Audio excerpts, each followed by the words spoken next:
Saudara, sejumlah anak korban bencana Gunung Semeru mengikuti kegiatan trauma healing Sabtu pagi. Selain trauma healing, para sukarelawan juga mengecek kesehatan para pengungsi. Trauma healing dilakukan sukarelawan pada puluhan anak korban bencana Gunung Semeru yang mengungsi di SMP Negeri 1 Candipuro, Lumajang. Selain melakukan trauma healing pada anak-anak, para sukarelawan juga mengecek kesehatan pengungsi, termasuk warga lanjut usia.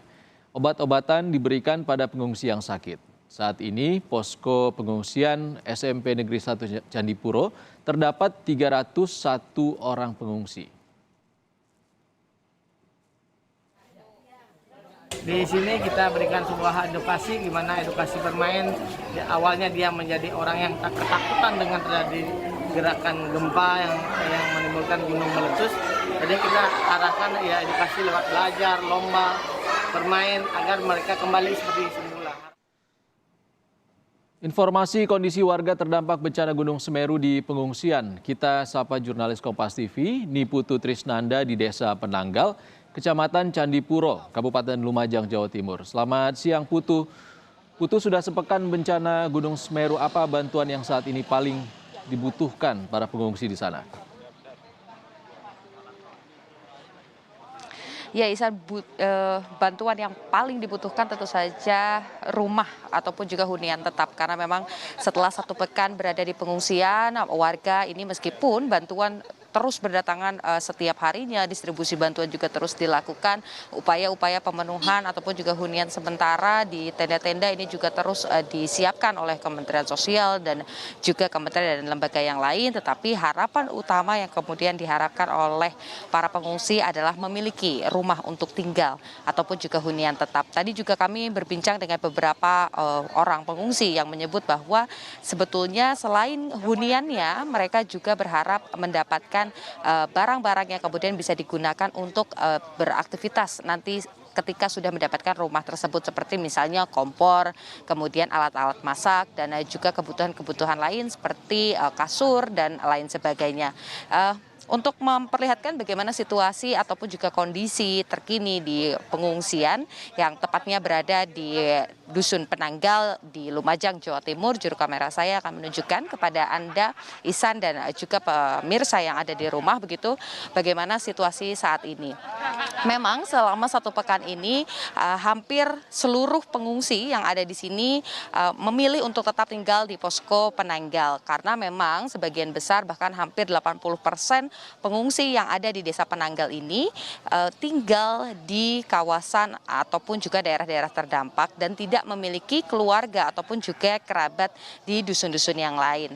Beberapa yang beruntung kemudian memilih untuk tinggal di rumah-rumah kerabat yang tidak terdampak, ada juga yang memilih untuk tinggal sampai keluar daerah, sampai ke kawasan Jember. Tetapi kalau yang tidak memiliki kerabat di luar kawasan ini, karena memang sebagian besar kultur ataupun juga budaya di kawasan ini adalah satu lahan, bahkan bisa satu RT atau satu RW, ini masih satu keluarga begitu tinggal bersama di tanah milik keluarga. Mereka akhirnya terpaksa harus kemudian tinggal di posko pengungsian untuk sementara. Jadi memang kalau berbicara terkait dengan kebutuhan bahan-bahan makanan, kemudian juga air bersih, sanitasi, lalu pakaian bekas begitu, ini sangat banyak, terutama di posko Penanggal, Isa dan juga saudara. Di kawasan Penanggal sendiri ada dua posko. Yang pertama ada di Balai Desa, di mana memang distribusi ataupun juga tempat masuknya bantuan-bantuan ini dipusatkan untuk disimpan sementara di sana. Dan yang kedua adalah di lokasi titik saya berdiri saat ini, yaitu di lapangan Penanggal. Bahkan ada satu tenda, Isan dan juga saudara, itu yang memang sudah terisi penuh bantuan-bantuan seperti baju-baju bekas ataupun juga baju-baju 2 kali pakai. Ini juga yang kemudian menjadi sorotan begitu terkait dengan pemetaan, kemudian di mana saja titik-titik pengungsi yang memilih untuk berada di luar area yang disiapkan, atau kurang lebih ada di 123 titik. Untuk hari ini tercatat ada 183 pengungsi, jumlahnya masih sama dengan hari kemarin. Aktivitasnya biasanya di pagi hari dan malam hari ini memang pengungsi tetap berada di posko, tetapi pada pada siang hari ini nantinya mereka baru ke desa-desa sebelah, atau mungkin juga beberapa yang sudah sedikit lebih baik atau tidak merasakan trauma lagi, ini memutuskan untuk kembali ke rumah menyelamatkan barang-barang berharga ataupun juga surat-surat berharga yang sekiranya masih bisa kemudian dibawa pulang untuk bekal ketika nanti relokasi ini dilakukan. Ihsan. Putu, Menteri Sosial Tri Risma hari ini kabarnya siang ini akan kembali mengunjungi posko pengungsian Desa Penanggal.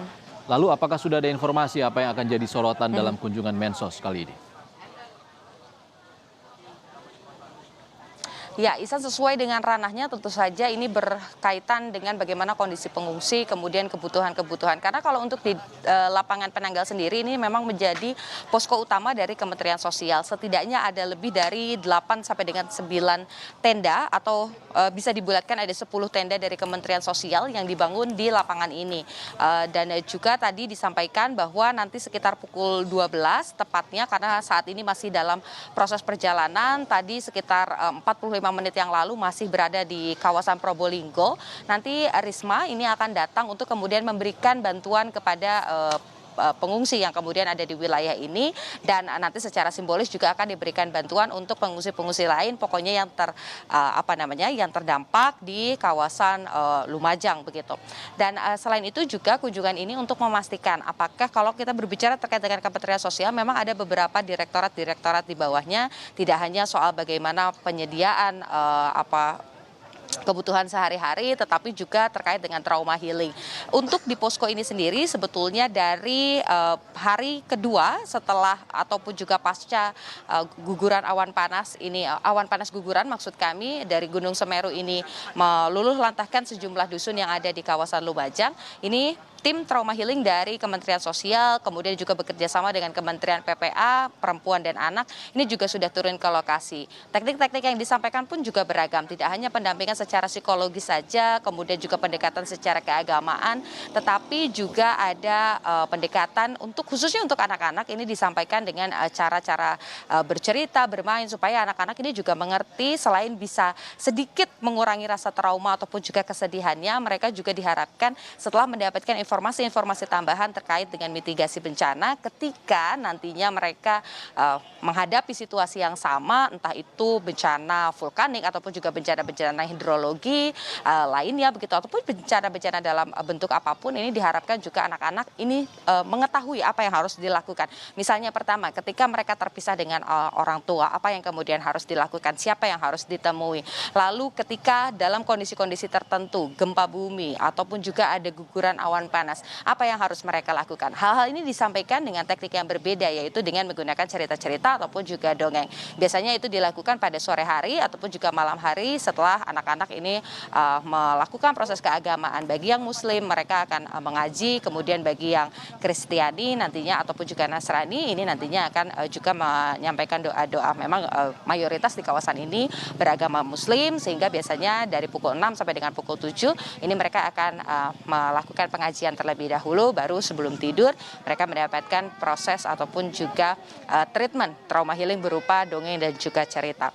1 pekan tentu ini waktu yang terasa cukup lama ya bagi 1 pekan ini tentu proses yang cukup lama dilalui oleh para pengungsi, apalagi yang biasanya berada di rumah bisa bekerja, karena tidak hanya soal rumah sebetulnya, Isa dan juga saudara, yang dikeluhkan juga lapangan pekerjaan.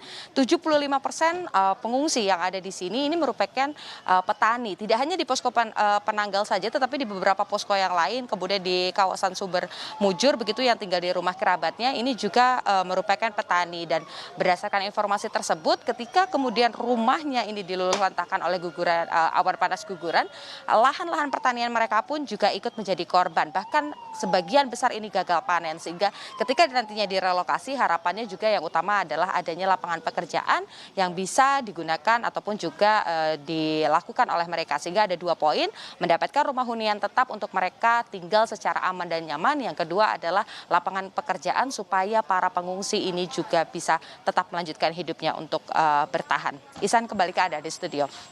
Jurnalis Kompas TV Niputu Trisnanda melaporkan kondisi terkini di posko pengungsian di Dusun Penanggal, Candipuro, Lumajang, Jawa Timur. Terima kasih, Putu.